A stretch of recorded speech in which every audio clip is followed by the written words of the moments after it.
I'm Joseph. And I'm Nick. This is Fish Jelly. Yes. How are you? I'm good. How are you? Okay. You're hotter than a Pop-Tart fresh out of the toaster right now. We're back together after 3 weeks. Yeah. I just returned from Toronto. Mm-hmm. I posted about how I watched 6 movies in 6 days, and people were making fun of me, which made me think when people talk about like burning the candle at both ends, I think my candle's like an inch long. 2.54 centimeters for all you metric people. And then I was thinking, if you did try to burn my candle at both ends, it would just turn into a puff of smoke immediately. That's very much my constitution. So Yeah, you're the animal that when faced with danger, I'll just lay down and die. oh yeah. And I don't need a protective shell. You can just kill me. Like I'm not gonna fight. But yeah, I went and I did it. It was part of the Media Inclusion Initiative. So an attempt to get like varying voices to have access to TIFF. And you brought it to my attention, and then I submitted like the information they wanted. So there was like an application process. And then basically they gave me some money and 10 tickets and a press pass. So it wasn't clear to me. So that's all very nice, and I'm I appreciate the offer, and I'm glad I went. I didn't, and there were. If I were in charge of it, I'd probably do it a little bit differently. But part of it was I wasn't available when they sent the acceptance email. The email said because of like it being like a high travel week, and they recommend I book my accommodations now. And it had also asked like, when would you go, like what dates would you plan on going?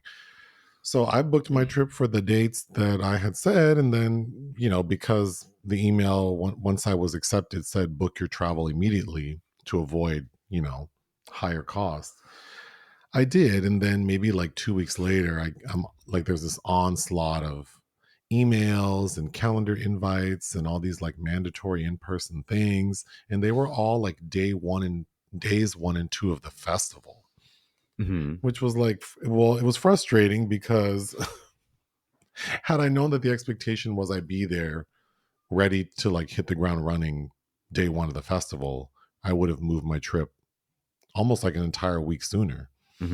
But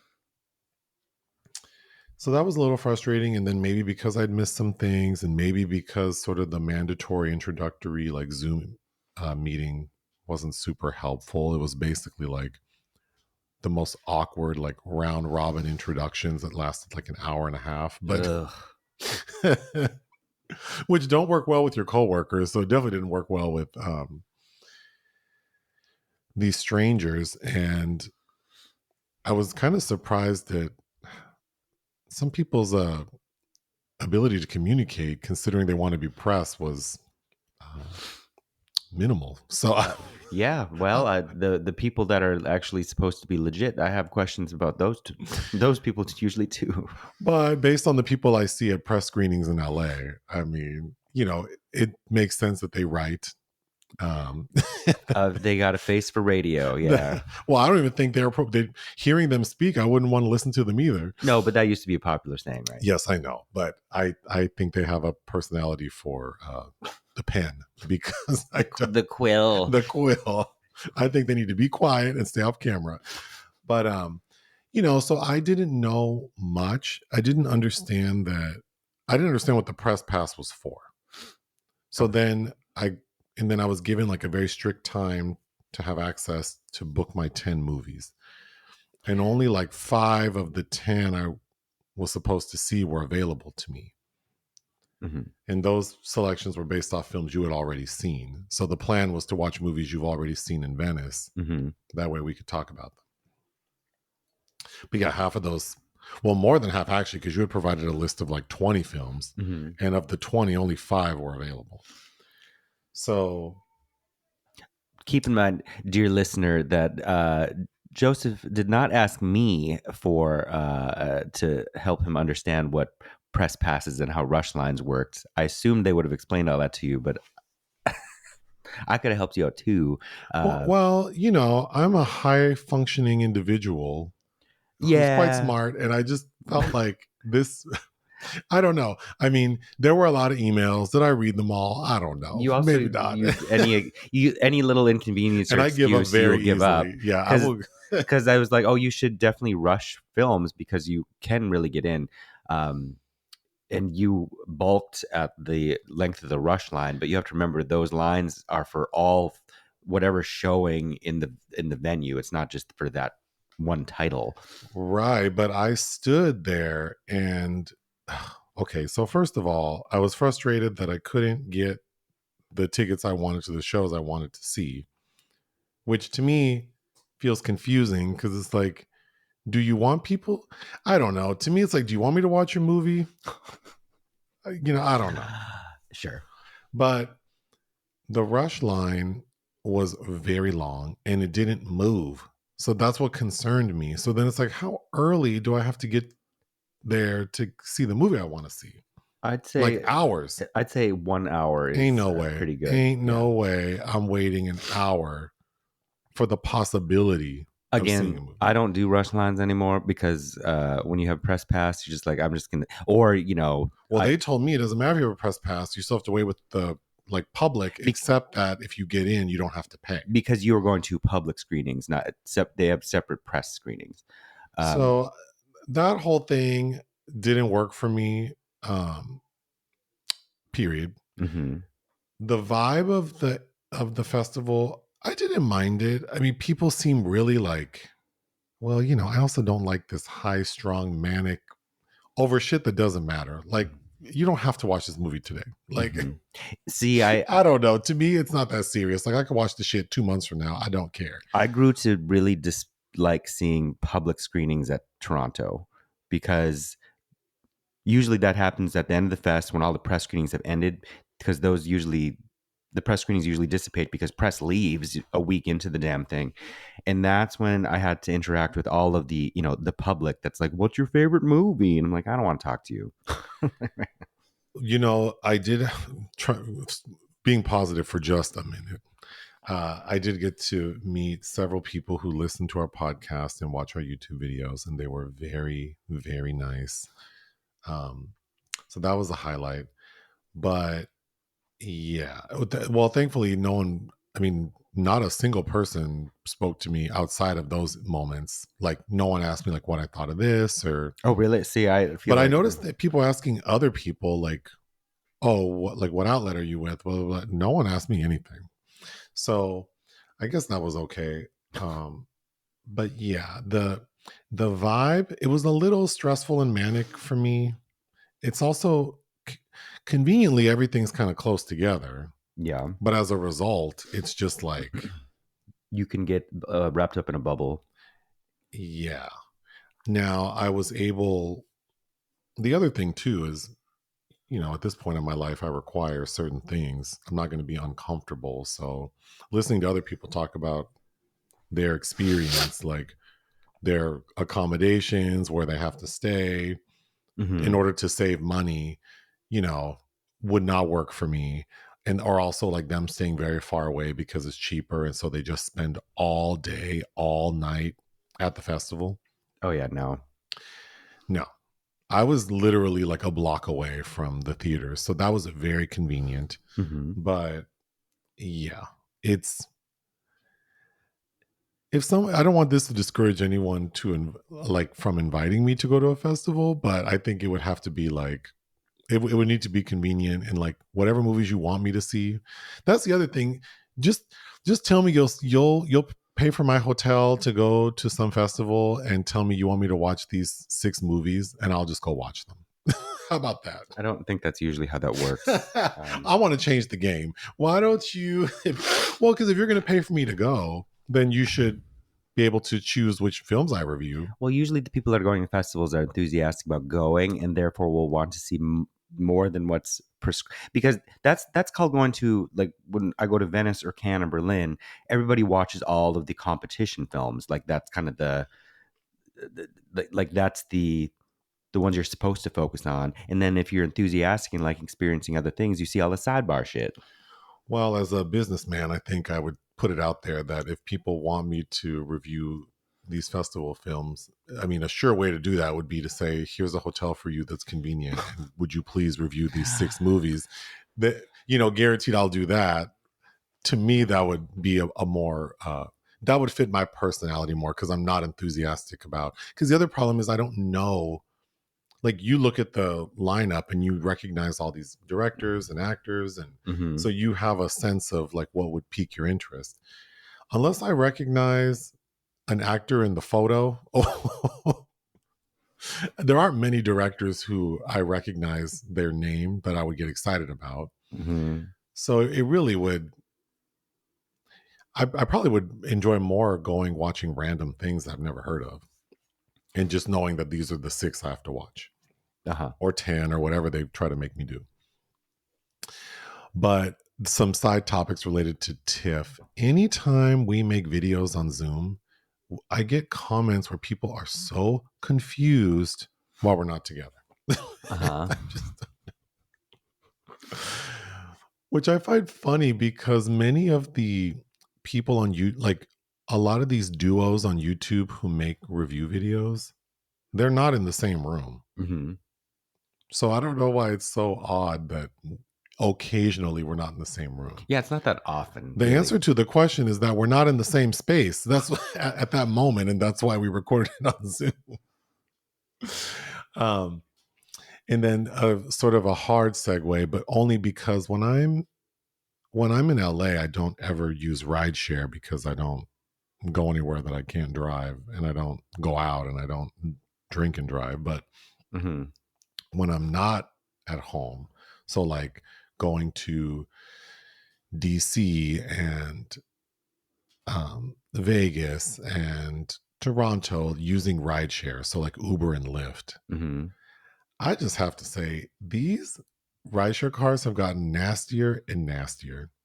And it makes me think of Got to Be Real when Aretha Franklin refers to Dionne Warwick as a musty cigarette. That's how, Mm-hmm. I don't know. Y'all need to clean your cars. And it's not that hard. I carry in my car a little bucket, and it's not because I use it to wash anything, it's just to hold it. I have a chamois, I have a microfiber towel, I have dry cleaner, and then I have tire dress, like the Armor All. And then I also carry a California duster, so like that you can just wipe it over your car to get off the random dust. And then I have like that little tiny vacuum that plugs into the little cigarette lighter. Mm-hmm. Although now no one has a cigarette lighter in their car, right? I don't think newer That, cars do. do you remember being younger and playing with that thing? Yes, I loved it. That's so dangerous Yeah. to have fire in the Mm-hmm. car. I've burned myself many times playing with that stupid thing. Anyway, I have all that in my car, so it's pretty easy to keep my car clean. Now, I know some people don't keep their car clean. We're not going to go there. But if you're like a professional driver, like for a living, you drive people around, your car should be clean. And I think that I know some of y'all like to be musty because you think it's sexy or whatever, and like you want to go out and smell like that, whatever. But you can't drive a car as your job and have people stuck in there and not put on deodorant, not brush your teeth, Yeah, it's inconsiderate. Yeah. not have, you can buy little Febreze clip-ins that go in the air vents. Mm-hmm. Man. And then these crazy conversations they want to have.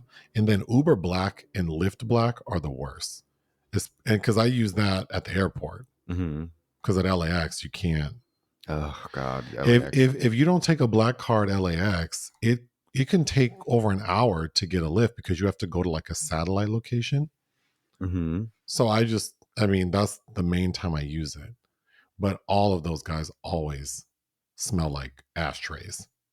Mm-hmm. And I see them because my favorite Starbucks that I go to, which is in West Hollywood off Sunset, they have a huge parking lot, which is very convenient. And that's why I like going there. and all those Uber Black drivers park there. And they all have a very similar vibe. And they all just, and I watch them because I'll sit by the window. They'll just stand out there and just chain smoke, just chain smoke for dear life, and then get in that car. And I can tell, I can tell. But that was TIFF. And would I go again? Well, see, now that you have your foot in the door with them, you could apply for press credentials next year and most likely be accepted. Yeah, but I would want money, and they're not going to give me money. No, you can't just get money. Yeah. The thing is, you're supposed to be getting money for the work you turn in, you know? So, Well, I mean, I am, but I mean, I need some incentive. So, you know, if there's someone out there who wants to sponsor me to go to a film festival, and I'll review I don't know, like some distribution company, Vertical Entertainment has 5 things coming out. I'll go watch. Sure. Moving on. So everyone knows I like Club Shay Shay and I like Shannon Sharp. On Friday, I believe, Unk accidentally got on Instagram Live while he was having sex. He did? Yes. Oh my God. I didn't read about that. Oh, you didn't? No. And I listened to it. Oh. Was he talking? Yeah. What was he saying? And she was making sounds. And he sounded like a man of a particular certain age. Yeah. I feel like I know. Yeah. I know. I wouldn't be surprised. So, and then he has a second channel where he does a podcast with Ocho Cinco, Chad Ocho Cinco. Yeah. So immediately they had an emergency episode to talk about it, which was kind of awkward because not too long ago, Shannon Sharp made a comment. Ocho Cinco had done something kind of like inappropriate, and then Shannon Sharp castigated him and saying he was disappointed in him. So of course, Ocho Cinco got on and was basically like, well, I'm disappointed in you for doing this shit.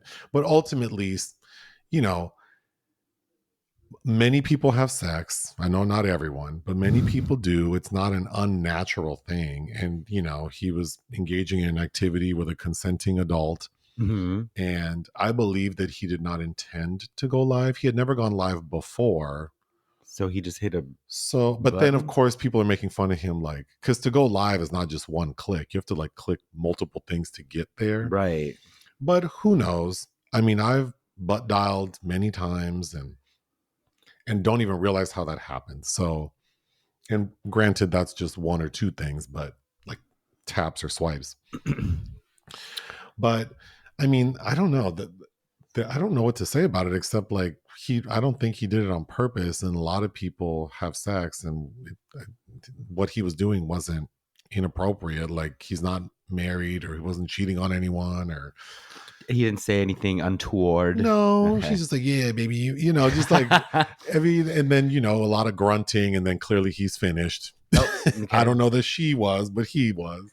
Well, lots you know, of heavy breathing. It's got to end at some point. Like y'all out there that want to do it, go on and on. Like, of course, he said he was embarrassed, and mainly more like he's most embarrassed that people in his life who he cares about, like family and friends, are now going to have to respond to it, right? Because like people are going to talk about it to his family, and then that puts them in an awkward situation, which I agree. You know, that is an unfortunate. Yeah, but at the same time, it's like your parents realize that you most likely have, your loved ones realize that you have sex.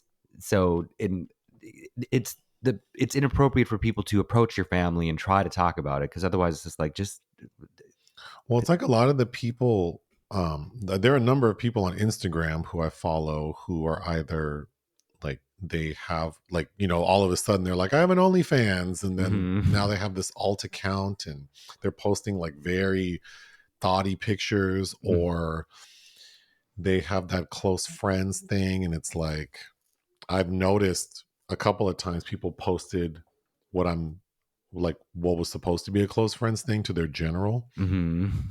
which I'm sure was embarrassing because someone probably had to tell him, like, oh my God, you just posted your ass to your general stories. But, you know, I'm often kind of like shocked, like, oh, you're very easy, like, you're not hiding your alt. You know, all a person would have to do is like do one click and they can see this alternate. So if all of your family and friends follow you on your main account, they could very easily find you on X, on OnlyFans, doing, I mean, essentially pornography. Yeah. Mm-hmm. And would that be something I would do? Not at this point in my, I mean, not ever, but not because I think it's bad necessarily. It's just, I'm not, I guess, comfortable enough with myself and I'm not in a position that I need to do that. Not just, not only that I, not, not only is it that I don't need the money, but I don't need the validation. Uh-huh. So I'm not shitting on it. I think if people want to do that, that's fine. I'm sure there's a lot of stigma that comes with it that I think it's lessened over time, but there is. Mm-hmm.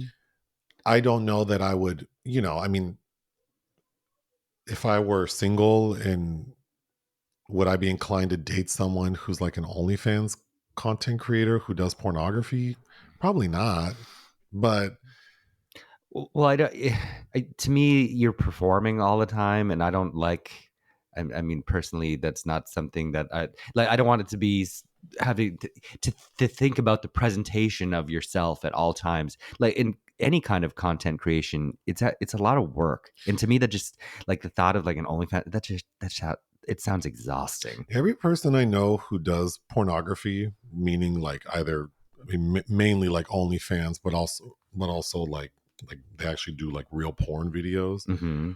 They act like it doesn't affect them, but you're affected, boo. Yeah. I can tell, Mm-hmm. especially like over time. It's like you're affected. Like you are obsessed with sex and your body, and it seems like, I'm not saying everyone. I'm just saying that if I have a bias, it would probably be that in my mind, and I'm sure I'm not alone in this, that so unfortunately there is, you know, people see you in a different light when things like this come out, when like when people literally see you in a different light, their opinion changes of you. So for Shannon Sharp, it's like he seems like, you know, this sort of mild-mannered, affable guy, and then to hear him have sex was kind of like, ooh. Yeah, like okay.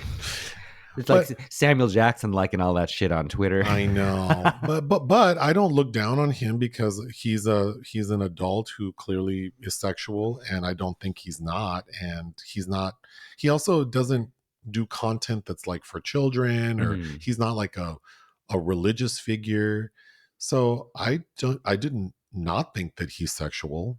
I didn't necessarily need to hear it, and you know, of course, I'm the one who searched it out because I was curious, like, what in the hell did he post? Hmm. But do I still like him? Yes. Will I still listen to him? Yes. Do I think less of him? No. Yeah, no, I So, mean it's funny more than anything, but but it seeing people's comments, it was kind of like, well, you know, there are a lot of people out here who are like, people are judgmental of these celebrities, but you might be shocked to know that some of your family members do porn. or real raggedy shit, you know? Because, well, then I just read a thing that in 2023, OnlyFans creators made more money than all of the NBA combined. Wow. Like, I think it was a difference between like 7 billion and 8 billion or something. So I mean, you know, granted, these individual content creators aren't making, you know, NBA salaries because there are far fewer NBA players, but the point is, it's a big industry. A lot of people, like, a lot of people do it, Yeah. and do it for nothing, because that little $10 a month you charge and you only have like 6 people subscribed to you. To me, you wouldn't have me out here be doing straight up like triple X pornography for $60 a month. Hmm. I wouldn't do it for $6,000 a month. So I don't know, but that's just me. And again, it's mainly I just probably not that comfortable in my skin, and I don't feel like I can't make money in other ways, and I don't feel like it would provide me any more freedom than I have now. Because it feels stressful to think like I'd have to always be worried about my body. Yeah. I have to find people to film with. I have to actually do the filming, editing, which I know with my remedial skills is a lot of work. So it's not like it's easy. It's a lot of work to make a salary that, is not, I mean, most of these people aren't like the top 10%. Well, I think that the key word here is work. Like, I don't know. I prefer a separation between working and pleasure. But that was a big tangent. Moving on to the restaurant section. Did you know Kevin Hart had a chain of fast food restaurants? That now that you say that, maybe. So they're called Heart House and they're plant based. And I actually got stuck in traffic one day coming back from the coffee shop because one of his locations, the newest one, is located on Sunset and Highland across the street from that Chick-fil-A. Mm-hmm. You know that area. Yes. So I drove by it a lot. And initially I was like, oh, I would like to try it out, but there was always a line. Mm-hmm. And then when that died down, and it's been a while since that has died down, it just hasn't occurred to me to stop. But yeah, last week all four locations shut down like suddenly and immediately. Oh. And the press release they put out was just like, thank you for everyone who supported us. But it's like I'm so curious because that's odd. Their website's still up and there's no mention of anything, but that's unfortunate. I guess maybe it just wasn't picking up, turning profit. I did visit a few places in Toronto. There was a coffee shop called Dark Horse Espresso Bar, which was right next to the Airbnb I was staying in. Mm-hmm. And the service was questionable. Those people were real snooty in there. It reminded me of the episode of Ab Fab when Eddie decides to spend her life savings on art. I think it's the episode called Mortality. And the lady at the art gallery is rude to her. Mm-hmm. And Eddie tells her, you can calm down. You work in a shop. That's how I felt those people at the coffee shop were acting. But anyway, they had apple pie croissants. Oh, that sounds that good. Were amazing. Mm-hmm. And I feel like if you went to a like some fancy coffee shop here in LA, that pastry would be like $12. Mm-hmm. And they were selling them for like $4.25. Oh. And it wasn't just like, and it was Canadian currency. Yeah. So really it's like what, $3, a quarter. But it wasn't just like an apple fritter type thing. It was literally like a slice of apple pie baked into a croissant, and it was huge. It was a lily blossom bloom croissant. Yeah. It was so good. Mm-hmm. Although, because I'll admit I got it 3 times. Yeah. And I asked for it to be warmed up, and they looked at me like, who would want this warmed up? And I'm thinking, who would want this shit cold? And they didn't have a system for warming it up. Oh. So basically they had to like put it in those, they put them in those paper bags. They'd put it in your armpit. They kind of double bagged it and then put it in the panini press. So it was a mess to get it out of the bag, but it was so good. If I go to Toronto again, definitely stopping at Dark Horse Espresso Bar for this apple pie croissant. Then there's a restaurant next to the Lightbox called Canteen that I went to a couple times. Is that like, I feel like I've been there. I can't imagine you haven't been, because it's literally like, it's inside the light box. Oh, yes, I have. But it's like on the corner, but it kind of bleeds into the light box. It's cute, but it was always packed. Overpriced as well. Overpriced. I got 2 times. They have this like vegan, gluten-free like power bowl that was basically like grains, chickpeas, edamame, arugula, and like vegan feta cheese for $20. And that bowl, your pet turtle could eat that bowl in one sitting. Like it was so little food, but it was delicious. And I felt like I was making a good choice after my apple pie croissant. I like Indian food a lot more than you do. But Well, I do like Indian food. Let's not. no, but I probably have more of You do. an excitement for Yeah, it. you're more excited about But Toronto has well, especially compared to LA, has some of the best Indian food. There's, I'm not saying this is the best restaurant, but there's a buffet. There used to be like dueling Indian buffets on, I think, Queen Street West. One of them, I think, well, I haven't been to Toronto in years now, but one of them closed down.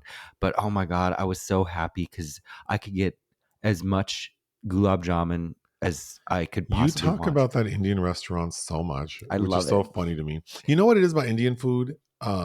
I don't know that there's a place in LA that I think has great that we've been to that I thought was great. That's true. I think we've said that before and somebody recommended something, but now I'm forgetting. So But that's why, because there's one place that we probably go to the most often. is that called It's the one across Agra? from like Akbar, I think it's called Agra. and This lady that works there is so sour. they're all sour No, in that particular restaurant. But that the one lady, lady, it's like she doesn't want you in there. and there's But nobody in and there there's ever. never anyone in there. We ate there. We've eaten there maybe like 5 times or more, Yeah, and we went one Christmas Eve, I think. it was after we saw the press screening for Don't Look Up. Uh, and that was on Christmas Eve, It was on Christmas it was Day. a holiday. No, Like, we went once on Christmas, like or Christmas Eve. So maybe we've been more than 5 times. Either way, okay. they have this like this special. It's like $50 for 2 people. Mhm. So we usually get that. And I mean, you seem to like it more than I do. I think it's very mid. But yeah, if someone can recommend like a really good Indian restaurant, that's not like, because there's that one in Beverly Hills that I keep thinking I want to try. But I also, you know, Which one? The that one that was across from the Stinking a Rose. scented That spiced affair. Yeah, Was that is that what it's called? I've been seeing that since I was a kid, I and I've think. always thought I wanted to go. Maybe that'd be a good like anniversary Mm, if we have another one. But oh, the okay. yeah, I don't, I don't know. I don't like $200 for like chicken tikka masala, Well, no, you know, sag paneer, and some naan. I I found a don't know. recipe because I'm making. I have some noodles from Italy, and I'm making a. I made my the first time I ever made my own spaghetti sauce last night. Well, next week we can review it. Um, no, but I was looking up interesting spaghetti recipes, and I found a chicken tikka spaghetti recipe. Oh no. Ooh, You know how that's I what you're feel getting. about. You know how is that what you're making? No, Oh, because I knew you would have that reaction. I do, and I know there are people out there who agree with me. I don't. If I go get pizza, I want pizza, like pepperoni pizza. I don't want like Korean barbecue pizza. That's the one since I've been alone here for the past week. The one time I got food that wasn't meal prep food here was I tried a bulgogi pizza No, from no, Koreatown Pizza Kitchen. no. If I want Korean barbecue, then I want Korean barbecue. Sure, If I want like I don't like these like mashups. sure. I think they're fun, but Okay, there was another restaurant next to Lightbox, like kind of across the street called Milagro Cantina, Mexican restaurant, and it was really cute. And I went there twice, and it was empty both times. was it across the street? It's across the street, yeah. So it's not necessarily like it's like across the street and around the corner Oh, from. okay. But it was super cute inside. I liked my food, and I went like during like happy hour, Mm-hmm. so I got a couple drinks that were really good.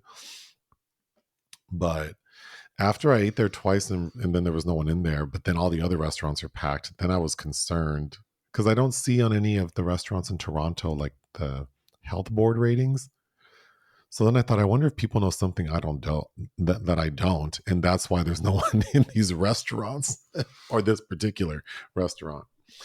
Lastly, there's a chain of like Subways all over Toronto. there are a bunch of Subways. No, something called Tim Hortons. Yeah, that's their coffee. Chill, I had I don't like the worst breakfast shit I've ever had. I got from Tim Hortons today. Uh-huh. I got a bacon, egg, and cheese biscuit. That biscuit tastes whatever. I'm assuming the ingredients to make a biscuit are like flour, lard, butter, salt, water, right? Maybe. Yeah. Tim Hortons, they don't put any salt or butter in these. Okay. These were the driest, blandest, most bland biscuits. And then the biscuit I got tasted like they made it last week. And then they pulled it out today, cut it in half, put it in the toaster, and then let it burn. So it was a burnt, dry, tasteless biscuit with an egg, but not like a fried egg. It was like one of those like McDonald's sausage McMuffin eggs where it's like Ugh. the white and the yolk, and then cheese and bacon. And when I tell you the only thing I can taste in that sandwich is the burnt bread, how does bacon not have a flavor? The bacon didn't taste like bacon. The cheese didn't taste like anything. The cheese wasn't cheesing. The cheese wasn't cheesing. The egg, all I could taste was the yolk. And then that hash brown was so cold. Then I got, because I had like leftover change, like Canadian money. Some loonies. Is that what it's called? I think the $2 coins and the loonies, right? So I tried to spend what I had. So I was like, well, let me buy a little extra because I had more than what the combo cost. So I got like a pumpkin spice muffin. That shit was cheap and nasty. See, I avoid Tim Hortons. Is it Tim? Tim Hortons. Yeah, but they are all over the place. So if you were desperate for coffee and it's not busy, it's convenient. But yeah, to me that's the equivalent of McDonald's food here. Well, a McDonald's bacon, egg, and cheese biscuit is way better than the shit I got from Tim Hortons. Moving on. Well, now you know. Films released we didn't cover. The 4:30 movie. Oh, Kevin Smith has a new movie. It came out this week, and I had no idea, but I saw his name and I was immediately not interested. But here we are talking about it. Well, I mean, it came out. I don't know. I told you this list should be for things you want to talk about. Well, I mean, you have like 12 things on here. Yeah, but you gotta. I'm not interested in it, but you can talk shit about Kevin Smith. The Killer's Game. I guess this flopped big hard. My brain's a little fried. My nickname in college. Okay. Big time fun. The Killer's Game. The Killer's Game, directed by J.J. Perry with Dave Bautista. And that hairline. I remember. Oh, and the poster is trash. The poster art would send that person to hell because it just looks. The poster looks cheap. Sophia Boutella, but I think it got a wider release than you would expect based on how this looks. And Ben Kingsley's in it. Yeah. Terry Crews. Wow. Yeah. Dead Money. This is a gambling movie directed by somebody named Luke Walpoff, but Emil Hirsch. Still working a lot, Mr. Hirsch, but in nothing that looks really good. Is Emil Hirsch the one who's like non-binary? No. Oh. He's the one, he assaulted somebody at Sundance. Oh, I'm thinking of The Flash. What's that person's name? Ezra Miller. Ezra Miller ain't been in anything since Hereafter. Robert Salerno. This sounded interesting. And if I had been in the country, I probably would have watched it. But it stars Connie Britton and it's some kind of supernatural thriller. But she has another movie on this list that came out this week too. Matt and Mara. I saw this in Berlin this year. Kazik Radwanski. The male lead is that guy that you thought was so funny from Blackberry. That rubs me the wrong way. But this was just fine. It was part of the Encounters program, which is no longer now with new people running Berlin. It's about like two man and woman that reunite, and there was some residual sexual tension they never explored, and it very much is just that. Matt and Mara. That's what I just explained. The Mother of All Lies. This won an award out of Cannes 2023 in Un Certain Regard, and I think it might have been Morocco's. I think it got pretty far too. Its official submission last year, but this finally got a release. I saw it. It's pretty good. Woman kind of docudrama examining tragic things from the past. Azmeh El Mudir. It's worth a look. My Old Ass. This got a limited theatrical release this week. It's expanding next week. I kind of want to see it. I might still ask for a screener, but it's Aubrey Plaza. It's directed by Megan Park, and it's about a teenager, 17-year-old, I think, that has an acid trip or something like that, and then has a correspondence with her 39-year-old self, which feels very much like that Sharon Von Etten song 17. But yeah, Subservience. we again, I think if we had both been in the country, we would have made time for this. But this is that Megan Fox movie where she's playing an AI robot. Oh, did I know about Yeah, this? because I sent you the email we got about, it, and you're like, oh yeah, we should see that. Wow. But I mean, it's directed by S.K. Dale, who I think has worked with Megan Fox before. But Oh, you know what? I think I do remember this. yeah, Wow. it's trash. Uglies. This sounds interesting, but it's directed by Oh, McG, who I don't like. I know this movie because there's a movie with Joey King that we reviewed, The lie. and I called her ugly in a way, You did. and I feel bad about that. I was trying to be nice. And so someone sent me a screenshot of that, and saying, "Is it ironic that she's in a movie called Uglies?" Yes, I feel bad about that. I but don't usually use that word, but I might actually watch this. It's on Netflix. It has something to do with some future dystopia where everybody has to have this plastic surgery to be pretty. So Beverly that's the Hills. priority. Okay. Oh, so it's Beverly Hills. I don't know. Well, I don't. That's all I remember from reading about it. But I'm sure it's more uh, pertinent. There are more important things going on. I'm assuming. Will and Harper. This is a documentary about Will Ferrell and somebody named Harper. Oh, I watched this trailer. Harper was a writer on SNL who's Will Ferrell's like best friend, and Harper transitioned.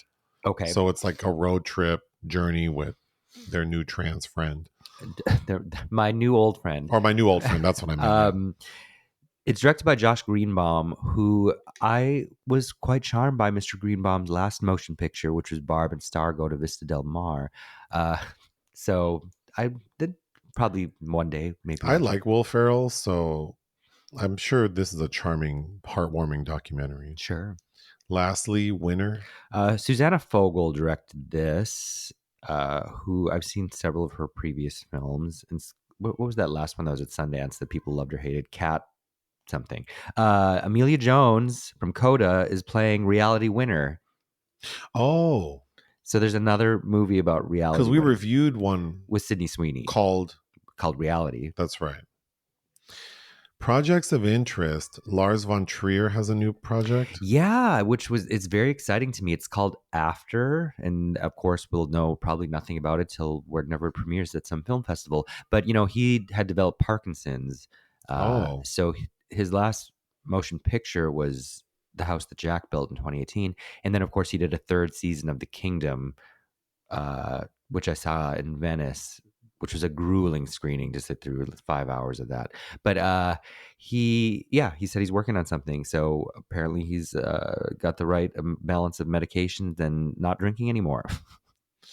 And there's a new Michael B. Jordan project. Michael B. Jordan is going to remake the Thomas Crown Affair. So this will be the third version of that film. Okay. The original is Steve McQueen and Faye Dunaway, directed by, oh God, is it Norman Jewison? And then the second one was with Pierce Brosnan and Rene Russo. Oh, I don't know anything about these. Oh yeah, the first one was very famous. Yeah, okay. They bring that up in the. Don't you remember they showed the clip of Steve McQueen and Faye Dunaway playing chess, which is supposed to be a metaphor for sex, in that documentary we just watched about her. Oh yes, that's a pretty famous scene. Yeah. Yes. Unfortunately, there is an entry in the obituary section. James Earl Jones died. Mm-hmm. We all know James Earl Jones. Even if you don't, I mean, you've heard him. Oh, yes. His voice, if you don't know him. He is baked eternally into the culture, yes. I think most notably for a lot of people, he's the voice of Darth Vader. Mm-hmm. Spoiler. He's someone's father. I don't know. You keep saying I've watched all the Star Wars movies, and when I tell you, I couldn't tell you a single thing. You did about those movies, except that I think I watched some with Eric. Oh. No, I don't think so. No? No, you didn't watch these till we lived in LA. Yeah, you didn't watch these till we lived in LA. And then I had bought you because you hadn't seen Didn't we them. watch a series with him? That was Spaced. That was with Simon Pegg. Oh, wow. Uh, My memory. Okay. okay, your little head movie knew you saw something. Yeah, I put on A New Hope, the first Star Wars movie made, and you probably made it half an hour. This is just like 2011. You're like, oh, I don't like it. And then before the new movie, before J.J. Abrams got involved, what was the new reboot one in 2015? Whenever that was, we ran through all these, which is probably not a good idea because some of them are, especially the George Lucas ones from the early 2000s, are bad. But in my opinion, Anyway, for me, I know James Earl Jones from Coming to America. Like yes, that's what I think of when I think of James Earl Jones, but also Mufasa. Mufasa. He's the voice of Mufasa in The Lion King, Mm-hmm. but he's done so many movies. He was a fantastic actor. Mm-hmm. Also, Claudine Yes, which is a highlight, we have a review of and that. we reviewed it. James Earl Jones slides us into our secret film this week, which was your choice, and Mm-hmm. you chose the 1970 American biographical romantic drama film. They should also say sports film, The Great White Hope, Mm-hmm. directed by a Martin Ritt, Yes, starring James Earl Jones, of course. and Jane Alexander, who were both Oscar nominated for this. This was his only Oscar nominated film, like Really? performance. Yeah, which is crazy, Wait, but who got nominated for Claudine? Diane Carroll. That's right. Mhm. What is The Great White Hope about? A black champion boxer and his white female companion struggle to survive while the white boxing establishment looks for ways to knock him down. That's actually a good premise. What's your relationship to this film? I'd never seen it. I've been aware of it for a long time. Um, there's a film from the '90s starring Samuel Jackson that's playing on this film, The Great White Hype, which people might be more familiar with. But I think I was always shocked that it's not more well known, considering the subject matter and James Earl Jones and you know Oscar pedigree, and it's based on a very notable Broadway play, and I believe that the principals have. Were originated their stage roles. I know Jane Alexander did, and Martha Warfield. But yeah, that's my relationship. I hadn't seen it, but I was very well aware of it. When you told me this was your selection, I thought it was The Great White Hype. Mm-hmm. And the only reference I know from that movie is Damon Wayans plays a boxer. Mm-hmm. So I was a little confused and I thought, oh, maybe James Earl Jones plays Damon Wayans' dad. But this movie is not at all what I thought. I mean, after I looked it up and saw that it was 1970, I realized it was not the film I was thinking. But even with that in mind, it was not at all what I thought it would be. I was expecting your standard, like, underdog to triumph story a la Rocky. Mm-hmm. But it's really more of like social commentary plus a love story and then a boxing movie, which is probably my biggest issue with the film is that it's doing a little bit too much. But overall, I think it's well done. I did enjoy it for what it is. And I'm also surprised that it's not talked about more. It's not readily available except like it's not streaming anywhere, but we found it on YouTube, like a high def upload Mm-hmm. that has subtitles, which you might need at times. Politically correct subtitles at that. Yeah. Um, so what is it about? James Earl Jones plays Jack Jefferson, and this is based on a true story Mm-hmm. About Jack Johnson. about a boxer named Jack Johnson. But James Earl Jones plays Jack Jefferson, and we find out that he is like the first black boxer to have a chance to win the heavyweight title. Mm-hmm. And the way this story plays out is that the white boxing establishment did not want that.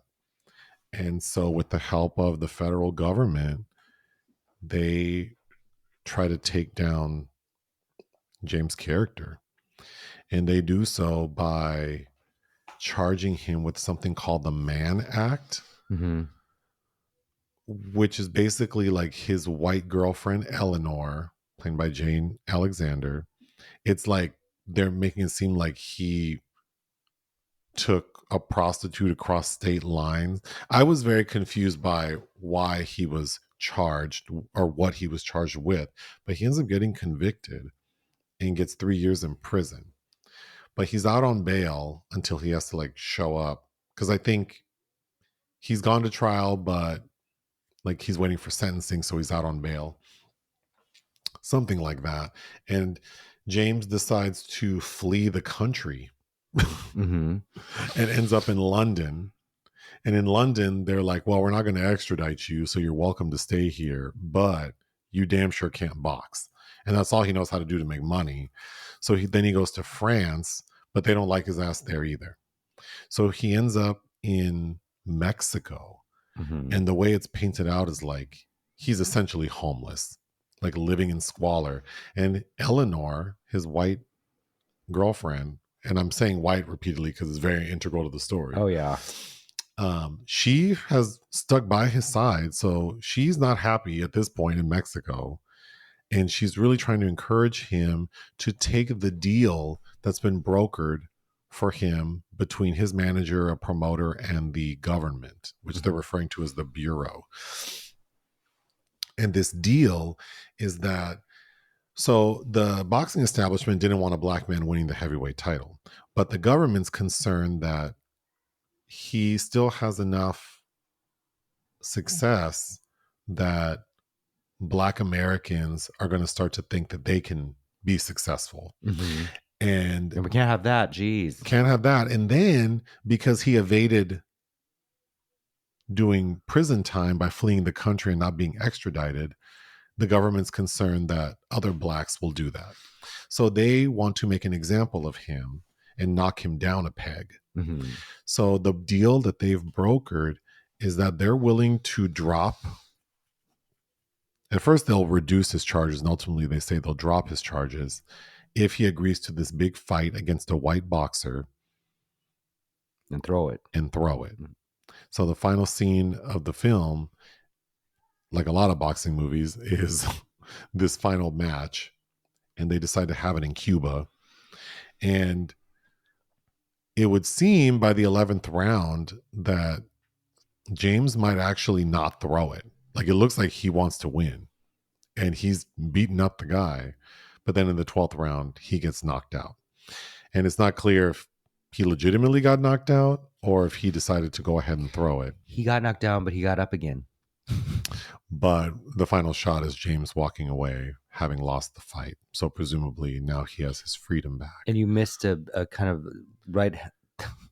And then a major plot point is that while in Mexico, while his girlfriend Eleanor is pleading with him, like, please take the plea deal, take the bargain, we can start our lives, like we like, I want to love you, we can't live like this, you can buy yourself back. And he basically tells her like skedaddle, like he's pretty cold towards her. He tells her to throw rocks, like kick rocks, yeah. And so what does poor Eleanor do? Kill herself. She jumps into a well and breaks her neck. This movie is not at all what I expected. It's much more provocative. I also read some critics' responses to the movie saying that it's a little watered down, and I don't know that I think it is. I think that it's pretty. I think what it's missing is that it's doing too much. So some of the development, particularly with the relationship between James Earl Jones' character and Eleanor, could have used more time. I agree. There's only like one moment where, because you have to remember, this is taking sets. These are people that lived like in the early 1900s, and how there's only one moment where they kind of get to talk about it. Well, no, there's two moments about themselves, but and I'm thinking of the scene where she's confused about him being ashy. Yeah, but I feel like we need a little more time like that between them navigating ignorances about each other. Let me go through my notes. So I thought the weakest part of the cast was the white promoters, Hmm. because James' character, his manager is this white guy who kind of, has to work with these promoters, and they're all super racist. Yeah. But I thought the two, like not James' manager, but the other two, I thought they were a little hammy. Yeah. But getting back to people saying that it kind of minced words, I don't think the film did. It was very clear what was happening, that they did not want this black man to succeed. Hmm. Well, that's the Great White. The title is about the man that they want to beat him. Yeah. And when they're planning that initial fight, they're talking about where they want to have it. And they're saying they don't want to have it in bigger cities because all these N words will show up and, support it. So then they decide to do it like in the Rockies, like in Reno, because that's white man's country. Yeah. Like, ugh. Okay. James Earl Jones he reminded me, I'm not going to say the person's name, but he reminded me of someone you know. He reminded me of somebody from my youth as well. She was a diabetic woman named Jan. I think his look suited him more as he got older and heavier, maybe. But Sure. I did not think. Well, that's the image we're used to of him too. Yeah, but I think he's that mouth. Yeah, the dentist. Yeah, he had a very pronounced. But dentition. I have to say, he's a hell of an actor, and I think he does a pretty great job in this movie. Yeah, because he's he's giving us a lot of range. Mm-hmm. Okay, so it almost seems like this character in the movie is like the archetype for like an O.J. Simpson, because he paved the way. Yeah, he paved the way for O.J. Simpson to be like, I'm not black, I'm O.J. Right. Because Jack Jefferson James' character is a frustrating character. Very, yeah. Because it seems like he doesn't see himself, like his struggle separate from that of like the people, but he makes some points that I don't disagree with. But it's like that's the burden you take on if you're part of a disenfranchised community like that. I mean, that's something you have to contend with. But of course, what makes it complicated is he's dating this white woman, and then his ex, Clara, I call her Marlene Warfield from Network, who is, I mean, she's a highlight because she's crazy. She is a nightmare. So we first meet Eleanor with James at like the rink training, and then all of a sudden Clara busts in and like lunges at Eleanor, screaming at her. And James makes it clear that he believes Clara's just doing this now that he has a little bit of shine. Like she wants to attach onto him now that he's famous and has money. Because he's like, you left me and you sold all my things. She refers to Eleanor because she, calling her like this white bitch and blah, blah, blah. And at one point she refers to her as gray meat. Yeah. Gray meat. Ooh. I was like, ooh, what a horrible way to describe someone. I love it. Yeah. Okay. I thought there was a really fun scene because once it's announced, like they have the press conference for James, who's going to do this big, fight for the heavyweight title. There's like a street party and everyone's dancing and there's music and it's a really happy moment. But then all of a sudden, this black man pops up who I recognize. Moses Gunn. That's him. Yeah. And he had a pretty powerful scene basically highlighting the fact that like he's being exploited by these white men. And we're all here celebrating it, dancing in the streets. We should be ashamed. So of course that kills the mood and the party dies. And then James Earl Jones' character bumps into a preacher, and the preacher's saying like, "Oh, I've been praying for you to win." And I thought that was a really interesting scene because James gets mad at the preacher, saying like that doesn't make any sense because I know you're not praying for me to be safe or not to break my nose. No, you're praying for me because you want me to win because you probably have money on me. And I thought that was a good example of why his character is frustrating, because he does make good points, but also like you're also participating in an activity, in a sport, in a world where you are being taken advantage of. Mm-hmm. So, Well, what I think that outburst is instigated by the preacher man telling him, "You're not." He says something to him like, "You're not." It sounds like you're not talking like you're black, right. and he doesn't react well to that. So movies like this, because this, oh, we didn't even mention, or I didn't. The film is set, I would say it's set in like 1912, 1913, because Yeah, it's like World War One is about to start. well, kind of, but yeah. It's ramp. Things are ramping up. And Sure. based on the cars we see, it's like, like the 19, like early 1910s or whatever. But um I overwhelmingly watching movies like this and seeing these racist ass people, it's so interesting to me. How do I say this? Like like people my age have parents who lived in a time when they could openly hate. Oh yeah. Like you could openly be racist.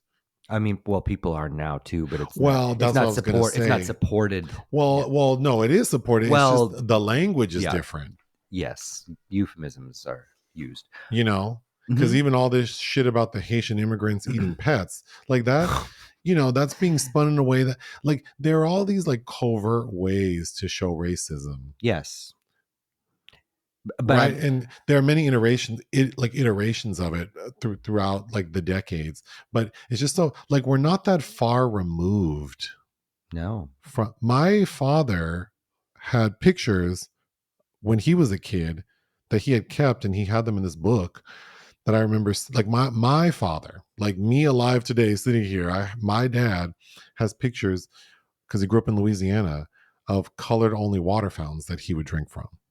So we're not that far removed. No. So it's kind of like, I think sometimes, especially, I mean, speaking directly to like liberal progressive people and those who are maybe a little younger, whose sort of demands and beliefs seem to me sometimes like you're in a different stratosphere, because or even like when it comes to topics regarding gender, and it's like you're really like trying to get people to make big leaps, because in my parents' lifetime, things were very, very different. Like Jim Crow was still a thing. Mm-hmm. So it's like we're not that far removed from certain things to then think that people would have evolved so much. And watching movies like this, it's just like, Well, I think people forget certain contexts that heighten the importance of, say, even like a film like this. It was illegal for interracial marriage was illegal. So this boxer out here with a white lady on his arm, I mean, there's a reason why these people were frothing at the mouth about it. And then it comes out, this comes out in 1970, and we have to remember the context that Loving v. Virginia was just passed in what, 67, 68, the year that Guess Who's Coming to Dinner. yeah, the late 60s. So you think like we weren't even like, it was still brand new. We weren't even out of It was still, we were still in the literal honeymoon phase mm-hmm. when this movie was made. So yeah, you think like, I sometimes I think we should appreciate how much progress we've made, and also recognize that we're not that far removed, and so maybe expecting people to accept things very easily. Because I notice on social media like younger people posting things about certain current events, and it just seems like your concerns don't seem to have a lot of context. Like you want some people to see the world from your lens, but a lot, yeah, you just don't have the same context. So maybe when you're trying to push, I don't want to say agenda, because I don't think these concerns aren't valid, but I mean, I'm rambling right now. All I wanted to say is whenever I watch films like this with set and during this time with this subject matter, and to think like this was like 100 years ago, like when the film is set, that's really not that long ago. No.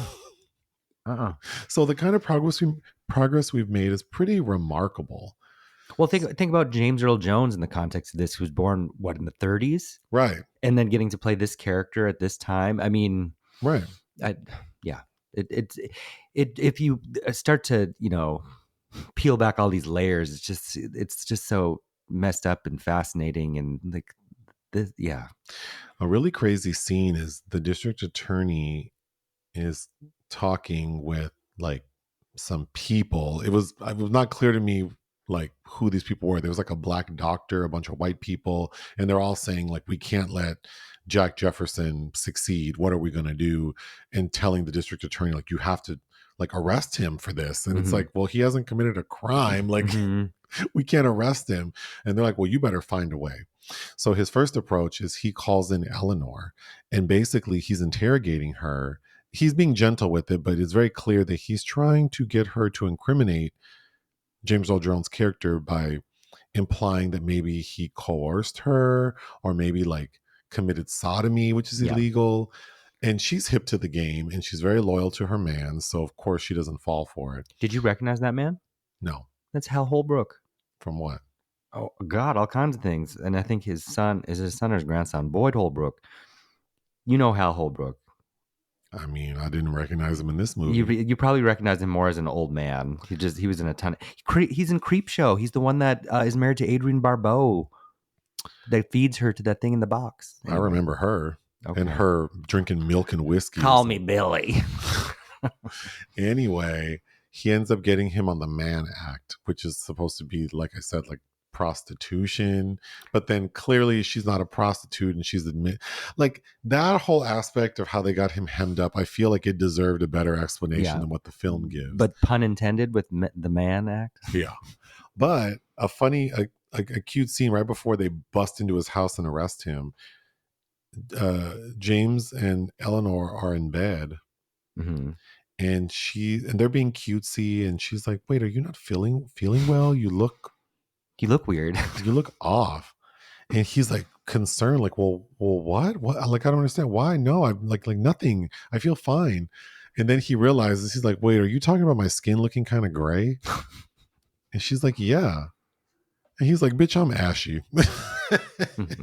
And I thought that was so funny. Well, because she starts laughing and he's like, what are you laughing about? And she's like, I just thought the sunlight just bounced right off of you. Yeah, like black people aren't affected by, because he goes, I get ashy when I get sunburned. So that's what you see. But I think it's funny because I've had several experiences with white people not understanding that, like, lotion is to be used daily. But yeah. Well, it's just funny. People don't ask those questions about things they don't know about, and they stay in ignorance. And I don't know. Oh, damn! I forgot again this week about my PSA. I guess I should give it now because I was thinking it also goes with like wanting to touch like my hair. Mm-hmm. Don't do that. I can't believe people still do that. Oh my God, don't do that. Some lady touched my hair in the theater this past week. Ooh. And I looked at her and she knew that. And I said, well, what possessed you to touch my hair? And then she goes, oh, it just looks so soft. And I'm like, girl. Oh, I was so annoyed. How old are you? Where are you? Well, okay. When people get drunk, they also seem to want to grab a bald head. I get that. And it's not just black hair. If someone has textured curly hair, it's a general ask. Anyone with curly textured hair, they do not want you touching their hair. 100%. The only person who could touch my hair would be you at home. Well, not even, that's not if we're going out, you want me to mess up your hair? It's not appropriate all the time. No, but I mean, if we're at home like at night. Oh, yeah. But you really don't ever touch it. But like if you did, I wouldn't react negatively. Or like if my mom grabbed my hair. Although I can't imagine she would, or like my sister, like they know better because they wouldn't want me touching their hair. Right. Because we have similar hair. But yeah, but But aren't we all raised or conditioned to the fact that you don't touch people at all? It doesn't matter about hair, what, like that's somebody's personal space. Well, speaking of touching, so James is out on bond and he goes to his mama's house and she's holding court. And I thought the set of her home looked kind of crazy, didn't it? It was huge. Like they were in a warehouse. Oh, that's played by, that's Mama Tiny. She's played by B. Richards, who was Oscar nominated for Guess Who's Coming to Dinner. Oh, Well, she's holding court, talking about my baby, and then he busts in, but not before this black softball league or baseball league team shows up. And it's like, well, why are you here? And then all of a sudden, James Earl Jones pops up. No, but before that, Claire's like, I don't know about him having friends in baseball, or I haven't seen him with you. And they're like, well, we haven't seen him with you either. Yeah. Clara's crazy. She is fully insane because James Earl Jones pops up and he tells his mama, well, I'm not going to prison for 3 years. So I have a plan. I'm going to run away. And that's why this baseball team is here, because you see that one man, we're about the same height. He's as high yellow as I am. And he's wearing a pink shirt just like me. So I'm going to stand by this window. And I thought that was a really... James Earl Jones is such a good actor. Yes. But he's standing by the window pretending to have a conversation. So because the feds are following him to make sure he doesn't jump bail. He's like, I'm going to stand by this window to make sure they know I'm here. And then I'm going to switch clothes with this baseball player. And I'm going to smooth walk out and go to London. And that's what he does. But Clara is like, wait, that white bitch is going to be there waiting for you. And then she becomes insane and then starts screaming like, I'm going to tell them what you're going to do. Mhm. And those people in that house have to literally sit on her. The women grab her and sit on and her. start singing gospel music. So she doesn't go. Well, but first she's like supplicant. She's on her knees, like, please take me with you. And he's like, nah. And that's when she realizes. Like, oh, yeah, she loses it. When he gets to London immediately, well, first it seems like it's going to be happy times because they're driving this fancy car and they end up at this really nice place. But then they go to a hearing. And the person moderating the hearing, so I guess like the constable or whatever, was actually quite nice. Mm-hmm. And basically like, his legal troubles in the United States are not our concern. He's welcome to be here. But then the promoter and some like barrister explains like, well, you can be here, but you're banned from boxing. It doesn't matter where you go in the UK, you're banned. So of course he gets upset and walks out. James Earl Jones does. Mm-hmm. And that's when he ends up in France. And then we see him do in like an exhibition match and they're booing him. So clearly they don't want him there. God, watching all those white men, like the promoters and even the audience, like of the fights talking about him, it's just so, I mean, this has been a thing I've always thought is like the way people hold their, not only their racism, but their white supremacy to this like level that makes them feel so integrous. Yeah. And it's like, I think what you're exemplifying is the opposite of that. But whatever. Here we are in 2024. Same shit. Still dealing with it. Yep. The best moment in the film to me is now that James can't box and he needs money. This just happens randomly out of nowhere. They're in France and all of a sudden we're in some kind of like cabaret. They're doing a stage production of Uncle Tom's Cabin. Well, but I don't even know how to explain it. Like just like randomly, all of a sudden we're in this place, and yeah, it's a stage production of Uncle Tom's Cabin with James Earl Jones playing Uncle Tom, Eleanor playing. You know who she looked like? The mean girl from Little House on the Prairie. Oh my god! I thought James in that gray wig looked like Christopher Walken in Batman Returns with that. You know what I'm talking about? That. Yes. But the best character is his like trainer who's named Tick. Joel Llewellyn from Raisin in the Sun is playing like this little girl wearing like a dress and a wig with barrettes in it. Singing. It is, I mean, it's unhinged. Then James, because the crowd starts booing before Tick comes out because the shit was boring. Mm-hmm. And then when Tick comes out, it's like a fever dream. So the audience is kind of captivated. Mm-hmm. But then I thought James Earl Jones does such a good job because he notices this white man glaring at him. Mm-hmm. And then he realizes that what he's doing on stage is probably not what he should be doing. Yeah. And then he starts acting out and then takes off his wig and walks off stage. That was such an interesting scene. Yeah. Oh my God, why are they doing this? So then we're told, so James' manager approaches him again in France and says, look, the Bureau is still willing to like do a deal with you. Like, you got to take it. And then James says no. And then we're told that the war has started. So James like, well, I'm getting out of Europe. I'm going to Mexico. So that's how he ends up in Mexico.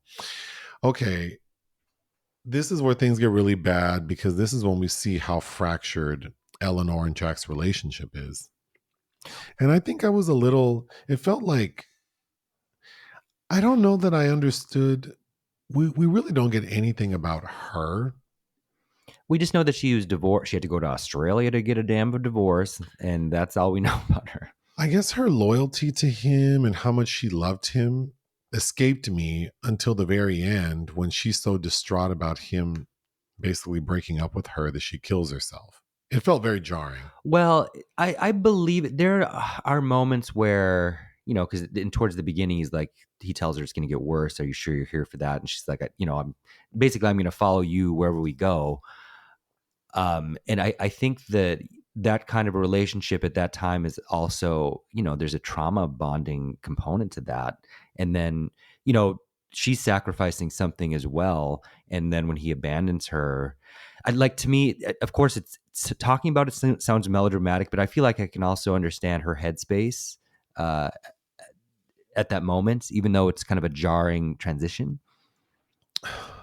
Sure, sure. Okay, the actual fight in Havana, I I didn't think it was very well done.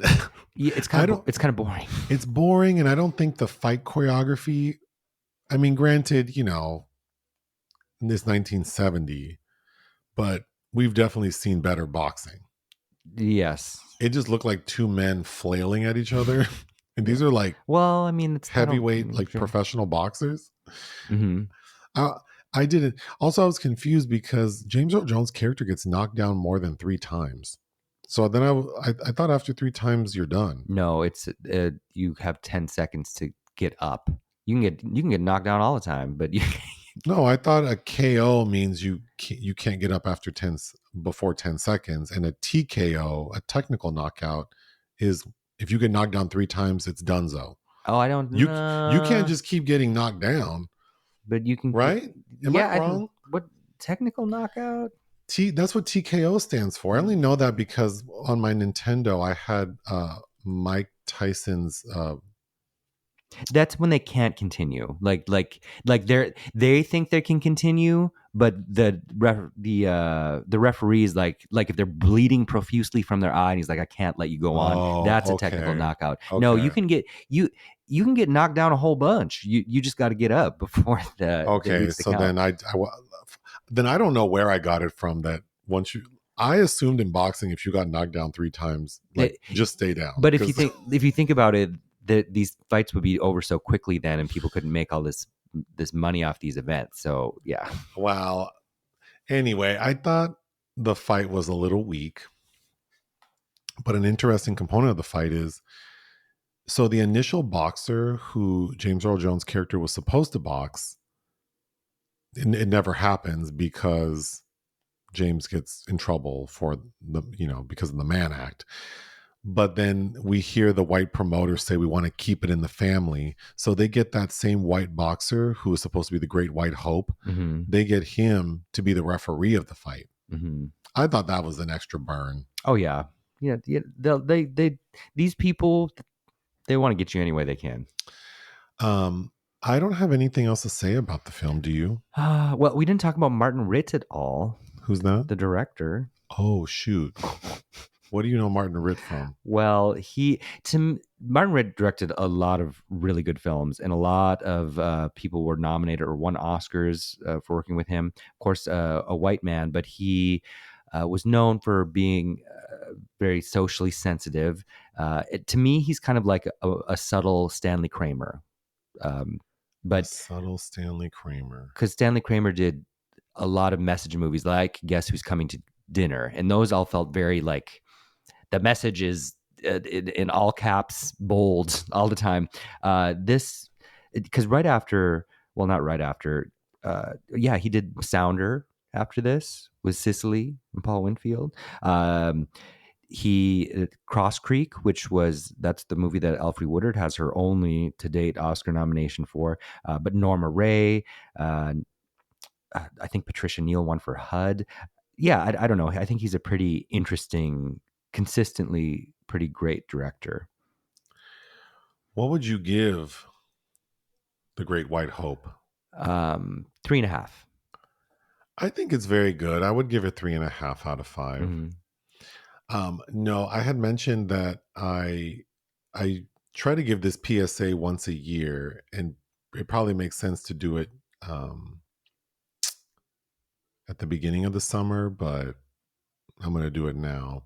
And it's for all the people who have long, thick hair, who like to get their hair wet every day and put it in a wet bun and just let it, quote unquote, air dry. Mm-hmm. The problem with that is your hair is wet every day.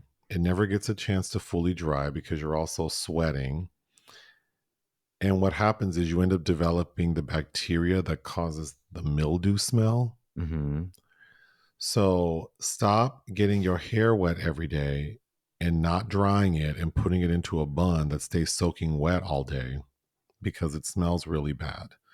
And it gets activated like when you're at the gym and you start to perspire. It's almost like lighting a candle. It's really strong. Mm-hmm. Or if someone is close to you, like the person who sleeps next to you in bed, it's very obvious. Or the person who has to dig in your head, like your hairstylist, they can smell it. What made you think of this in late September? Well, because I meant to talk about it a few weeks ago because I noticed it several times at the gym, and it was probably their gym clothes. So this PSA is also adjacent to your gym clothes have to be washed every time you use them. And a lot of these people, and I mainly notice men, who will wear their gym clothes and then throw their gym clothes into their gym bag, like their sweaty, wet gym clothes, and then 2 days later put them back on. Mm-hmm.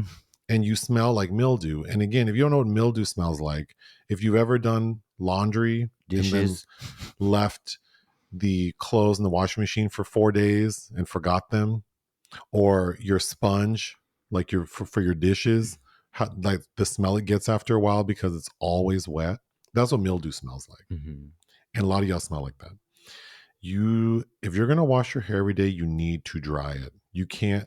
This is only for the people with thick, coarse hair. If you have super fine hair, that shit dries before you even leave the house. Also, you don't need to wash your hair every day. Unless you wrestle pigs every day, your hair is not dirty. I know that a lot of the people who I'm referring to who smell like mildew, because I've told people they smell like mildew, and then they say, well, it's gross not to wash my hair every day. And I would say, you know what's more gross? Smelling like mildew, bitch. Like, there's no way your scalp stinks after 2-3 days of not washing it. No, but we're conditioned, I think, to think that too, probably. Also, like if your hair is dry, if your scalp is dry, constantly cleansing it is not helping that. You do need to wash your hair on a regular basis, but that could be depending on your texture and your activities.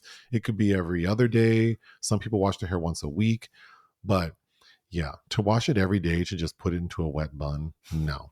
And also, for all you specific, I mean, I guess I could say women who wear those really tight slicked back buns, unless you're in the military or like a police officer, you do not need that super tight ass bun, because what's happening is you're creating like tension alopecia around your hairline for no damn reason. It's not even that cute. Like a messy bun is cute. Like, so I just noticed that a bit a few weeks ago, and then I forgot to mention it. But yeah, if you have questions about it, ask a professional who's not me, because I might not respond, but very busy. Anyway, is there anything else you'd like to say? No. Ta-ta.